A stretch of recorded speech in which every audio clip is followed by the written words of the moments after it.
Yung hindi mo alam kung ano yung babagay sa pagmumukha mong ganyan.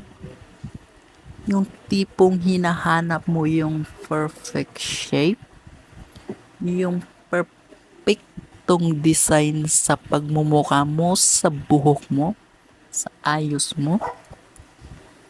Ayan, ganyan. May paangat-angat ng kilay, patusok-tusok, pahawak-hawak sa buhok. Yan ang mangyayari sa'yo kapag tinamaan ka ng katarantaduhan mo sa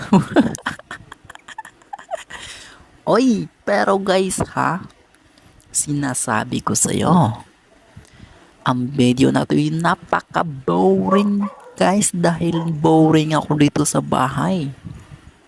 Kaya ikaw din, magsisisi